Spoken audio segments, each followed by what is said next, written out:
Salut. Stéena, Revanche Chiffre vous raconte des histoires que vous n'oublierez pas. Abonnez-vous si.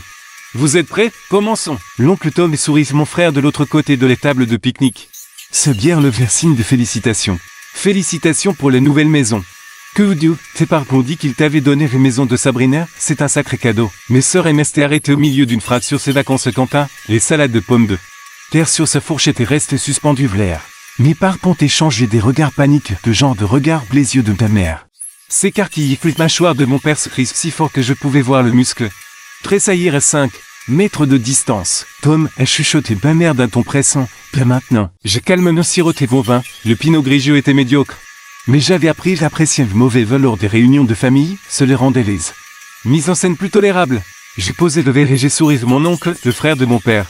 Le seul membre de la famille qui n'avait jamais participé à des mythologiques s'il avait construite autour de mon frère. Non, tu vous en prie, continue, oncle Tom, et je dis, le vous était agréable. Sur un ton de conversation, j'adorais entendre parler de ce transfert de maison. Le visage de mon père est passé du rouge au blanc 2 secondes environ, mon frère que 17. Agité sur son siège, soudain très intéressé par son budget.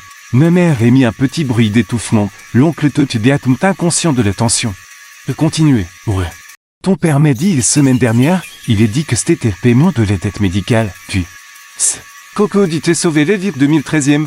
Les 80 000 $ que tu lui dois, Gagier dit que lui donner une maison était la chose juste à faire. Il a pris une autre gorgée de bière, je dois dire que c'est plutôt généreux de tes pères. Sabrina, vous devez renoncer à une propriété de 340 000 $ pour éponger une dette familiale. La table est devenue silencieuse, 23 membres de la famille se sont soudainement montrés. Très intéressé par leur assiette. 340 000 $, et je répétais, c'est étrangement précis. L'oncle Tom hochait de la tête, c'est l'estimation de l'évaluateur fiscal du comté, Gagy me montrait. Les documents, il est dit que le transfert devrait être finalisé d'ici le mois prochain. Fascinant, j'ai sorti mon téléphone de mon sac à main, pape. Tu veux dire la vérité, l'oncle Tom, tu fais ce que je me charge? Mon père s'est levé si vite que chez ses bascules qu'en arrière Sabrina depuis ici. Au contraire, je pense qu'ici, c'est l'endroit parfait. J'ai déverrouillé mon téléphone, ouvert mon dossier de documents. 11 ans de documentation. Chaque conversation, chaque tentative de culpabilisation. Chaque dîner du dimanche film me rappelait les dettes que j'étais sans savoir. Je me préparais ce moment depuis mes 23 ans, le jour où j'avais réalisé que mes familles montaient. Une arnaque de longue haleine contre sa propre fille. Ma mère s'est mise à pleurer puis le moment prévu, tu es en train de donner un spectacle. Si fait mon père, c'est l'oncle Tom qui a commencé, et je dis plaisamment. Il me interroge sur ma maison, la maison que j'ai achetée en 2019 avec mon apport personnel de 80 000 $, la maison dont le titre de propriété porte mon nom. Et seulement mon nom, la maison que même papé ont apparemment dit qu'il donnait le caudion. Paiement d'une dette qui n'existe pas. Qui n'existe pas, mon frère enfin pris les paroles, il relevait ses manches. Montrant de tissu cicatriciel qui courait du coude au poignet, son geste fétiche. Ça n'existe pas, mais 5 opérations n'existent pas. Le fait que je ne puisse pas tendre complètement mon bras n'existe pas. Les blessures existent, et je répondu. Ce qui n'existe pas, c'est mon obligation de payer pour seul. D'autant plus que l'État de Californie a déjà versé 180 000 $ via le fonds d'indemnisation des victimes au novembre 2014. Le silence qui est suivi fut profond, l'oncle Tom est posé ses bières, attends quoi? J'ai tourné l'écran de mon téléphone vers lui. Dossier numéro VSLF 2040889, demandeur Gagy Miel, victime. Sabrina Miel, montre déboursé ce 80 000 $, date du versement. 18 novembre 2014, l'État paye pour les frais médicaux de Cody. S'était rappelé de ses pertes de salaire et son préjudice moral, chaque centime. Le visage de mon père était passé du bleu au violet, vas-tu le sais? Je travaille pour les divisions de fraude et l'assurance de l'État et je dis. Je suis analyste senior, j'enquête sur les personnes qui commettent de fraude à l'assurance. C'est littéralement mon métier de débusquer ceux qui cumulent indûment des indemnités, j'ai souri. Je suis très doué dans mon travail. Les larmes de ma mère s'étaient arrêtées, son visage était devenu vide, l'expression qu'elle arborait lorsqu'elle réalisait qu'une manipulation ne fonctionnait plus. Tu n'avais pas le droit, commence mon père. J'avais tous les droits, j'ai une habilitation de sécurité de niveau 3, j'ai accès aux bases de données du Bureau national des crimes d'assurance, au dossier du programme d'assistance aux victimes et de chaque réclamation d'assurance d'État déposée au cours des 30 dernières années. J'ai balayé l'écran vers le document suivant. Voudriez-vous voir où sont passés ces 180 000 $? L'oncle Tom s'est penché en avant. La cousine Jennifer et ma tante Linda fait de même. L'audience familiale que j'attendais depuis 11 ans était enfin attentive. Novembre 2014, l'État dépose 80 000 $ sur votre compte joint, et je continuais. Décembre 2014, vous achetez un bateau pour 62 000 $. Janvier 2015. Vous payez une adhésion à Kanji Club pour 31 000 $. Mars 2015. Vous perdez 44 000 $ au casino Rajos de Lavoga, mai 2015. Vous faites une croisière de 2 semaines en Europe pour 23 000 $.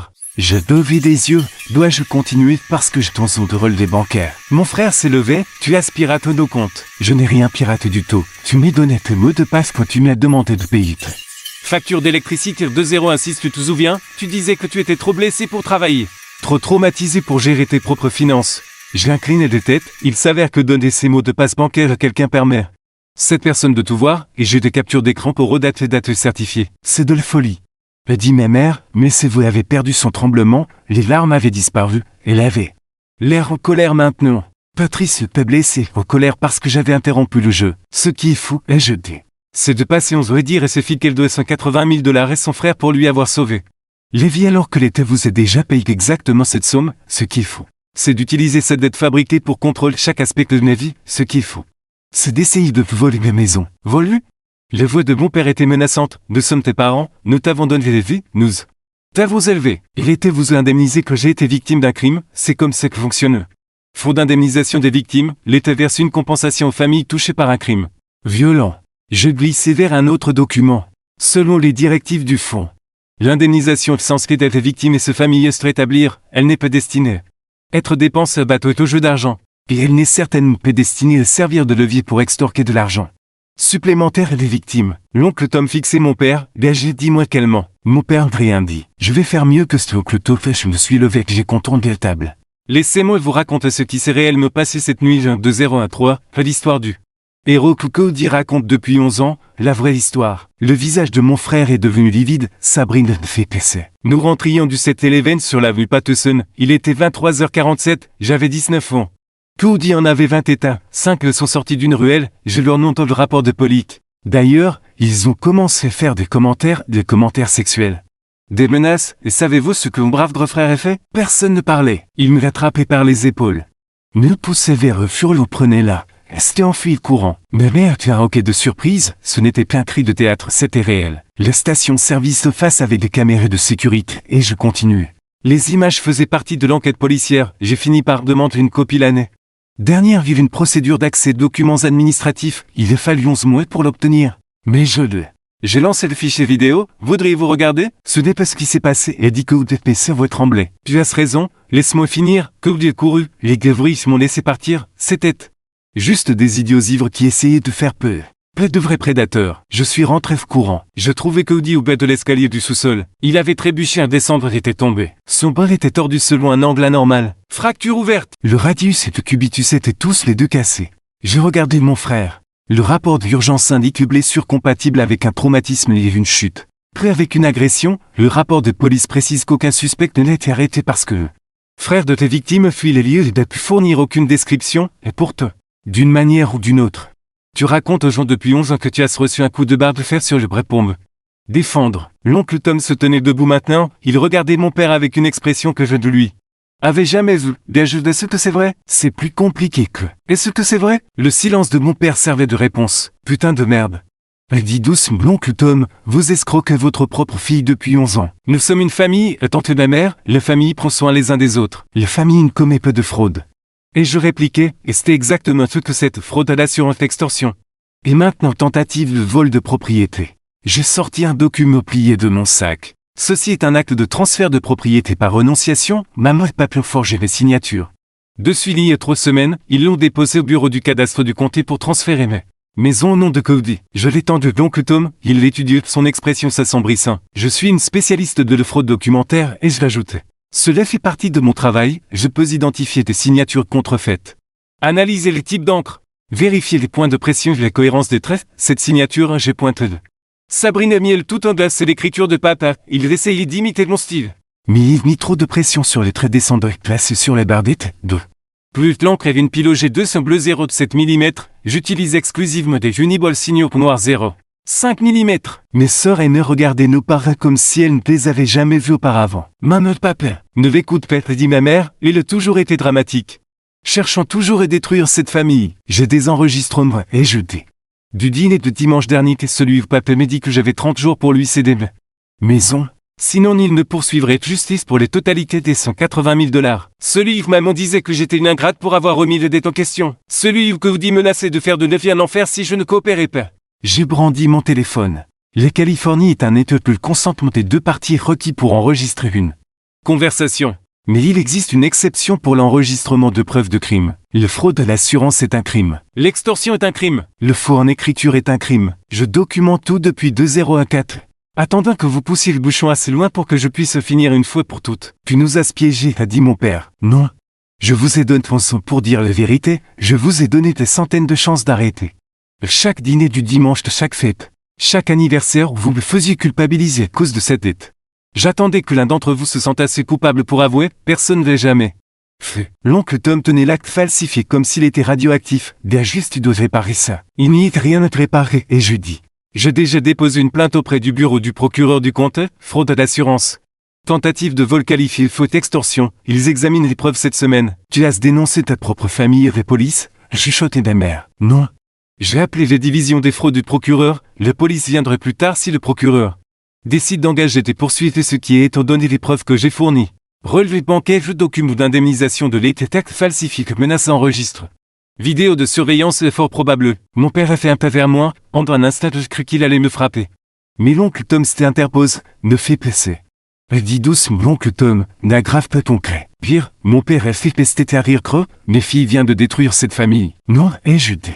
Vous avez fait ce qu'il y vont ça quand vous avez décidé de transformer un traumatisme que j'ai vécu une vache lait. Quand vous avez pris l'indemnisation de l'État et l'avez dépensé aux produits de luxe. Pour ensuite me dire que je vous devais cet argent. Quand vous avez appris que vous dites qu'il pouvait mentir sur son prétendu héroïsme puis utiliser ce mensonge pour contrôler les gens. Quand vous avez falsifié des documents légaux pour me voler ma maison. Je regarde autour de la table, 23 membres de la famille, la plupart fixés les parents. Maintenant, tu et moi, la mythologie s'effondrait pour réel. Voici ce qui veut se passer et je dis.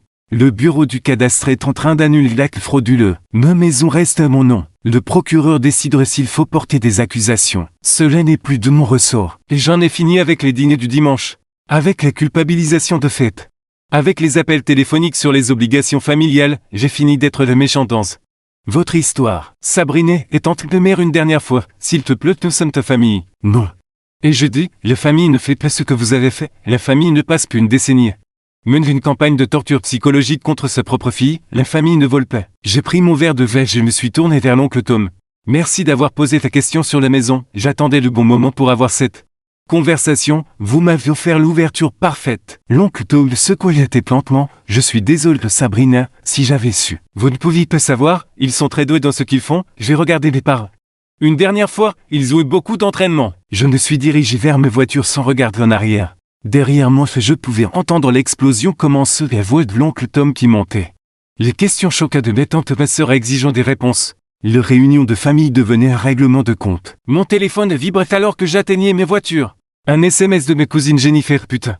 Je m'étais toujours posé des questions sur cette histoire, c'est de tenir peu debout, je suis tellement désolé. Puis un autre de mes tantes Linde, ta mère m'a emprunté 15 000 $ l'année dernière, et les dit que c'était pour les soins médicaux, continue de Cody, c'était aussi un mensonge. Je n'ai pas répondu, j'avais fini d'être le support technique émotionnel de la famille. 3 mois plus tard. J'étais assise dans une salle de conférence au bureau du procureur, mon avocat était à mes côtés. Bien que je n'ai pas grand besoin de lui. J'avais tout documenté si minutieusement que le dossier s'était pratiquement construit tout seul. Le procureur adjoint une femme vive nommée Patricia Chien de fermer son dossier. Vos parents vont accepter un accord de plaider coupable. Votre père est plaidé coupable de fraude à l'assurance et de faux. Il purgera 18 mois de prison avec 3 ans de mise à l'épreuve. Votre mère est plaidée coupable de complot voulu de commettre une fraude. 12 mois de prison. 2 ans de mise à l'épreuve. Votre frère s'en tire avec 5 ans de mise à l'épreuve, une restitution obligatoire. Il vous versera 3 000 $ par mois jusqu'à ce que les réclamations frauduleuses de ce 80 000 $ soient remboursé. Paiera-t-il vraiment? Et je demandais. S'il ne le fait plus, il vient de prison. Alors truc qu'il perd, Patricia s'épanche en avant. Pour ce que c'est votre mademoiselle Miep. Je poursuis des affaires de fraude depuis 15 ans. Je n'ai jamais vu une documentation aussi complète venant d'une victime. La plupart des gens réalisent qu'ils sont escrocs et que lorsqu'il est trop tard pour le prouver. Vous savez exactement ce qu'ils faisaient, vous avez monté un dossier de béton contre eux. Je suis enquêtrice sur les fraudes et je dis, c'est mon métier. Et dit, vous y êtes excellente, et elle sourit. Le fonds d'indemnisation des victimes de l'État demande également un entretien avec vous, ils veulent savoir comment vous avez identifié le système de double indemnisation, apparemment. C'est plus courant qu'ils ne le pensaient.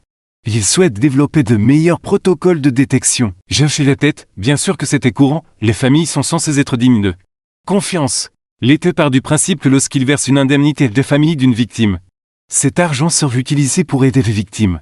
Il n'avait pas anticipé que certaines familles prendraient l'argent, le dépenserait pour elles-mêmes, puis facturerait les victimes des dépenses qui n'avaient jamais existé. Je suis sorti du bureau du procureur sous le soleil éclatant de Californie. Mon téléphone a vibré. Un SMS de l'oncle Top. J'ai entendu parler de l'accord, je suis fier de toi. L'un d'eux porte plainte pour fraude elle aussi. Il s'avère que tes parents ont emprunté de l'argent à la moitié de les familles pour les soins.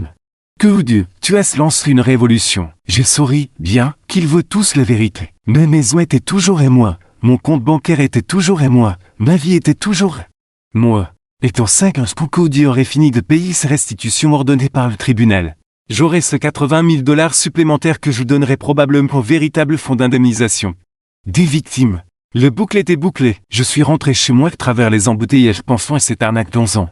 La guerre psychologique pour me faire croire que j'étais la méchante, les filles ingrates qui ne voulaient pas payer ses dettes. La façon dont ils avaient instrumentalisé les blessures de mon frère, une blessure subite alors qu'il m'abandonnait pour faire une arme de culpabilité assez puissante pour contrôler chaque aspect de ma vie. Mais ils avaient commis une erreur critique, ils avaient sous-estimé les filles discrètes qui documentaient tout, les filles ennuyeuses avec son petit boulot dans les enquêtes de fraude. L'assurance, les filles qui comprenaient que les meilleures vengeances n'étaient pas émotionnelles. Elle était procédurale, légale, absolument irréfutable. Je ne suis garé de mon allée. Avec mon nom sur l'acte de propriété que je suis entré, la maison était calme. Paisible, mon téléphone vibrait une dernière fois. Mes sœurs aiment qu'on peut se parler, je vous étais au courant de rien de tout cela, je suis désolé. J'ai hésité à répondre, peut-être un jour, mais j'avais 21 ans quand tout cela commence. Prise dans les mythologies familiales comme tous les autres, elle méritait peut-être une chance. Mais qu'aujourd'hui, j'allais de servir un verre de feu du bon cette fois. Commander, manger et savourer le silence d'une maison que personne ne pourrait ne prendre. Les dettes étaient payées, les comptes étaient réglés. L'histoire à laquelle tout le monde avait cru pendant 11 ans était enfin définitivement exposée comme fraude qu'elle avait toujours été. La justice n'est plus toujours bruyante, parfois elle est calme. Méthodique et documentée, 3 exemplaires. Parfois. C'est une enquêtrice sur les fraudes qui savait exactement ce que faisait sa famille et patience. Reconstruire le dossier qui y mettrait fin. Parfois que la vengeance n'est que les vérités représentées exactement au bon moment. Exactement devant le bon public, l'oncle Tom m'avait offert ce moment à des réunions de famille. Et je l'avais saisi.